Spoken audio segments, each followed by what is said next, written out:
তাহলে দেখবেন যে আজকে রাজনীতিতে জামাত থেকে শুরু করে অনেক নয়া নয়া নেতা হয়েছে।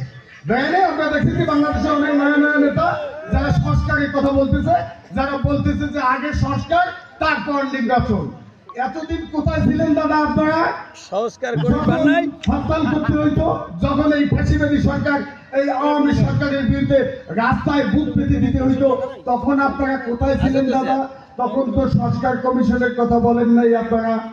এইসব কথা গত আরো 2-3 বছর আগে, 2024 সালের আগে, 2021-22 সালে আমাদের দেশ নেতা জনাব তারেক রহমান তাকে 31 দফার মধ্যে উল্লেখ করেছিলেন।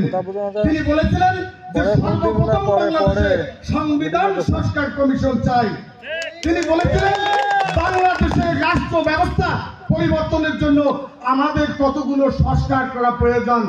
যেমন তিনি বলেছেন যে এই শেখ হাসিনা সরকার, এই ফ্যাসিবাদী সরকার, আপনারা দেখছেন যে বিনা ভোটের সরকার গঠন করে আমি দামি নির্বাচন করে তিনি 17টি বছর আমাদের নষ্ট করে দিয়েছেন। কোন দৃষ্টান্ত দেখতে পেয়েছেন তারা? আজ তারা পালিয়েছেন। আমরা তো জায়গায় দাঁড়িয়ে প্রতিবাদ করেছিলাম প্রত্যেকটি অন্যায়ের, কারণ আমাদের দেশ শক্তি ছিল, বল ছিল, আমরা সৎ ছিলাম।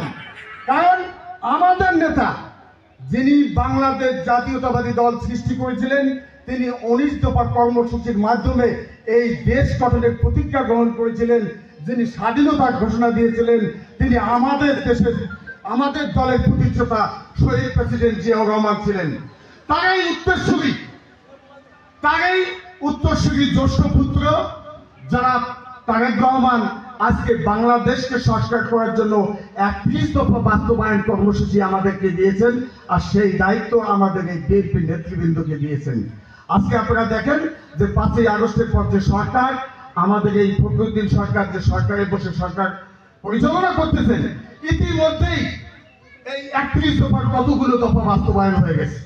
সংবিধান সংস্কার কমিশন হয় নাই, আইন সংস্কার কমিশন হয় নাই, নারী সংস্কার সরকার গঠন করব। কেন এই দ্বিপক্ষ সরকার গঠন করার চিন্তা ভাবনা উনি করলেন? কারণ এই ফ্যাসিবাদী সরকার আমাদের জীবনের 17টি বছর নষ্ট করে দিয়েছেন। আমাদের দেশের কোনো উন্নয়ন হয়নি, যা হয়েছে সব ফাঁকিবাজি। কাদের পকেট ভারী হয়েছে এই 17 বছরে? আওয়ামী ফ্যাসিবাদী সন্ত্রাসীদের পকেট ভারী হয়েছে। আমাদের দেশের কোনো উন্নয়ন হয়নি।